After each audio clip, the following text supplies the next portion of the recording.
Dave Penman, General Secretary of the 1st Division Association. That is the trade union that represents top civil servants. What's it like having politicians for your boss? Well, I think for civil servants, they quite enjoy having politicians as the boss, because a lot of them have joined the civil service to make a difference.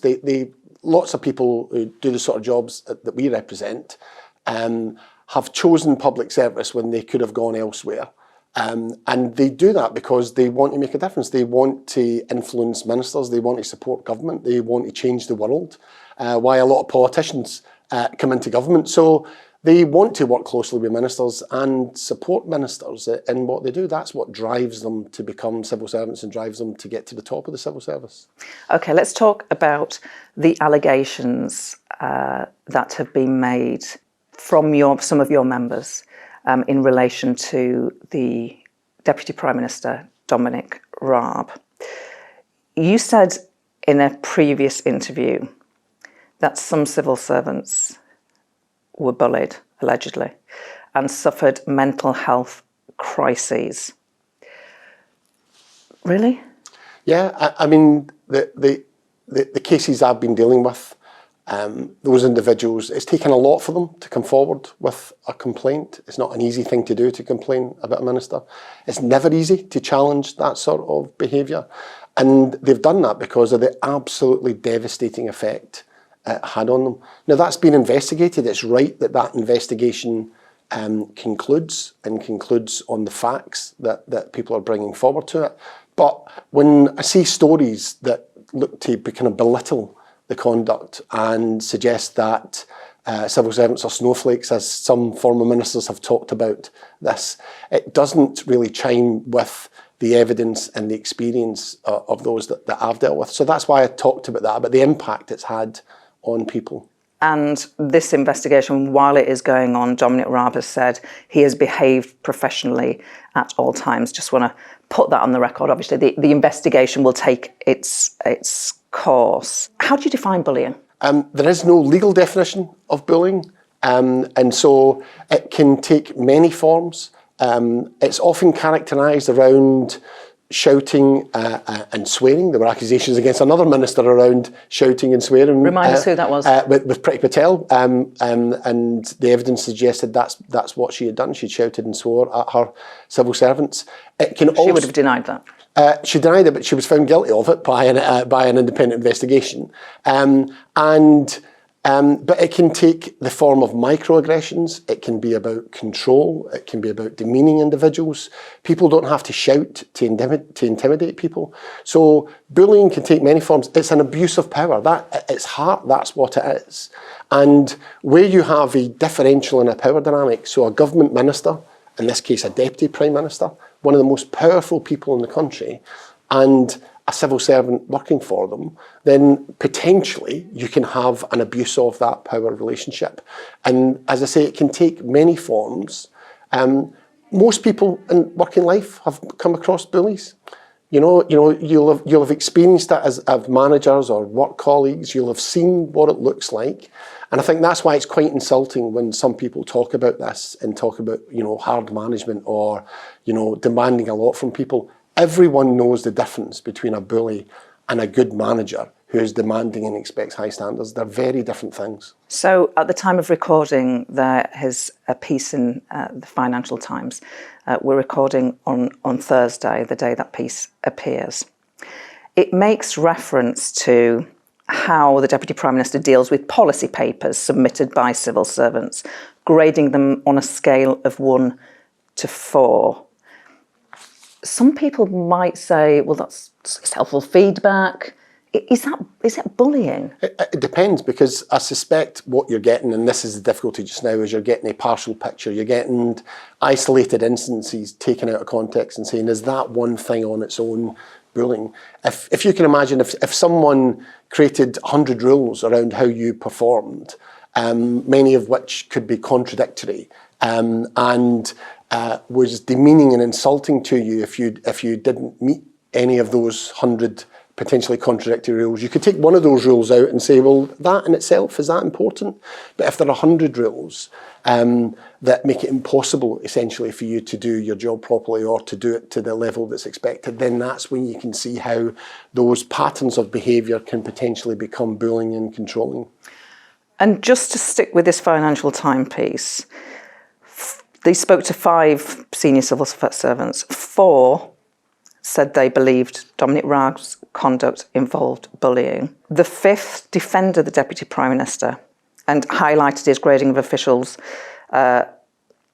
papers as a way for him to assess whether the quality of departmental material was improving or not over time. So it's tough, isn't it? Because there are the same people doing a job. Now, admittedly, a majority of the civil servants that the Financial Times spoke to suggested that there was a bullying culture, accused him of bullying. But another one said, well, no, it's fine. And different people react to behaviours in different ways. It also can depend what the nature of your relationship is with an individual. So it depends on that power dynamic. Are you working directly for someone? Do they have that power over you? Or are you perhaps a more senior person who's kind of peripheral and just sees some of the bits of conduct around when you interact with that individual? It can be very different, which is why, again, when other government ministers say, well, you know, Dominic Raab or anybody else has never kind of bullied me, he's always been good with me. Well, you would expect that because the power dynamic between a minister and other people, particularly those around the cabinet table, is going to be very different from those with individual civil servants. So there's going to be a lot in that, and that's why there has to be a proper investigation. But we're talking about, at this point in time, we think more than 24 civil servants have come forward, 8 separate complaints, 3 different government departments over a period of 4 years. So all of that has to be investigated. That doesn't mean he's guilty, but it suggests there's something quite substantial here around his conduct that so many civil servants, and it's not easy to complain about a government minister, so many civil servants have come forward over such a long period of time with complaints. And we need to find out what that is. That's why it's really important that someone looks at all of this evidence and says, well, actually, what is the impact of this? The issue about bullying is not just about what people do, it's about what the impact of what they do. Does the process work? The process where people feel that they are being treated badly or bullied at work, the process by which they can raise their concerns. Obviously, it is not normal when they are elected politicians appointed by the Prime Minister. It's completely dysfunctional. So if you want to raise a complaint against a minister, you've got to, there's no rules. There's no procedure you can go to. There's nothing you can go in writing. You raise it with your permanent secretary. That then gets taken to the Cabinet Office. It gets taken to the Prime Minister. And the Prime Minister has to agree to an investigation. So the Prime Minister can veto the investigation. And Rishi Sunak had an opportunity to put that aside. There have been recommendations to him by the Committee for Standards in Public Life that there should be a fully independent process. He decided not to have that. He wants to retain political control. Only he decides on the outcome of it. And we saw what happened with the Priti Patel investigation. The Prime Minister was forced into an investigation because a permanent secretary resigned. He sat on the outcome of that report for 6 months because when we took Boris Johnson to court to challenge his decision on it, this all came out. And when it was eventually forced out of him, he refused to accept the evidence and the recommendations from his independent advisor that Priti Patel had breached the ministerial code, even though she was found to have sworn and shouted at civil servants, resulting in the resignation of his independent advisor. That had a chilling effect across the civil service because it basically said it doesn't matter about the evidence. The Prime Minister is not interested in your welfare. He's interested in his own political expediency. And I've spoken to civil servants in the Raab case who have said that when they saw that decision, they said they weren't going to complain because they knew there was no point. What should the process be? Completely independent. So in Scotland, after what happened with the former First Minister, there were 2 separate inquiries. As a result of that, we work with the Scottish Government and we have a fully independent process. You raise a complaint, it's independently investigated, it's independently determined. So that someone finds independently from the First Minister whether there's guilt or innocence on that accusation, and it's for the First Minister to decide punishment. So it's a way of separating the power of the Prime Minister or the First Minister from the actual investigative process. To be fair to the Prime Minister, he's sort of indicated, dropped very heavy hints that he will act, which people interpret as he will sack Dominic Raab if the bullying inquiry finds him guilty. Well, yes, he said that, but also he's refused to answer a direct question of whether he was aware of bullying allegations against Dominic Raab when he appointed him. So 5 times he refused to answer that direct question, hiding behind the fact there had been no formal complaints.